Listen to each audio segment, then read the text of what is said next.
I'm Karyn Bryant for MMA Heat. I'm here with Jake Shields, who I've known for a long time. I got to say, it's exciting to see you here with the UFC logo behind you. How you feeling? It feels great. I'm glad to finally be here.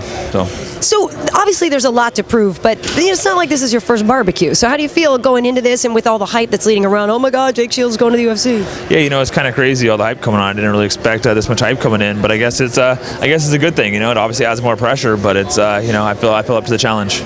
You were lurking around the Ultimate Fighter set, though. You've been working with Chuck. Talk about how long you've actually been eyeing this as a goal. Oh, for years. From when I first got started 11 years ago. That was when Chuck was he was a new guy to the UFC, and that's where I wanted to go. And I figured I'd be there right away. It took a little longer than I'd planned, but here I am. Right. And you've beaten a lot of guys in the past that have also ended up in the UFC, so it's not like it's that unusual. Oh yeah, I've been fighting these same guys. I think I don't know exact record, but I think 15, 16 UFC vets I've beaten. So it's not like I haven't been fighting the same people, just different shows. Right.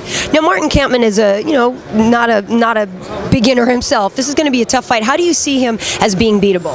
I think the jiu-jitsu. I plan on taking him down and trying to submit him. What have you guys done beforehand? I see the scrap pack. We obviously see Gilbert here, the champ over at Strikeforce. I know you've been working with Tarek, your head trainer. Have you guys done anything specifically different this time, though, knowing that it's a different goal? No, I really just trained to make myself better instead of my opponents. Of course, I'll watch a few fights, and if I see a couple things to do, I might play around with. But I'm always just trying to prove myself instead of get ready for my opponent. Do you spend any time on the internet reading the stuff people like to smack talk about you? Not really. I'm just more worried about myself, going out there and fight and doing what I do. Not a bad deal to get on the Brock Lesnar Cain Velasquez card, dude. Nice work. Yeah, exactly. I was definitely excited when they called and offered me the fight as the co-main on the Brock Cain card. I realized what a huge opportunity that is.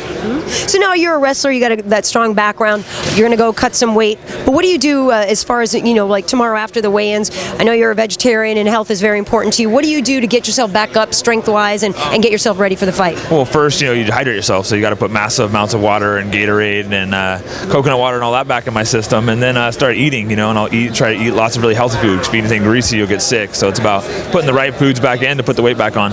And to celebrate, are you going to take a holiday or anything? What are you going to do Saturday night if it goes your way? I'm going to party Saturday night. And then the weeks after. Yeah. Exactly. No, I'm going to go somewhere. I usually leave the country after my fight. Not sure where I'm going to go yet. Haven't thought that out, but I'm going to take off somewhere for a week or two.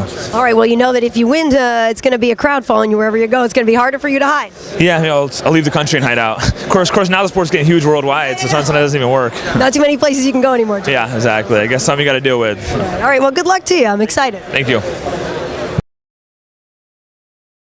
This is UFC fighter Jake Shields, and you're watching MMA Heat.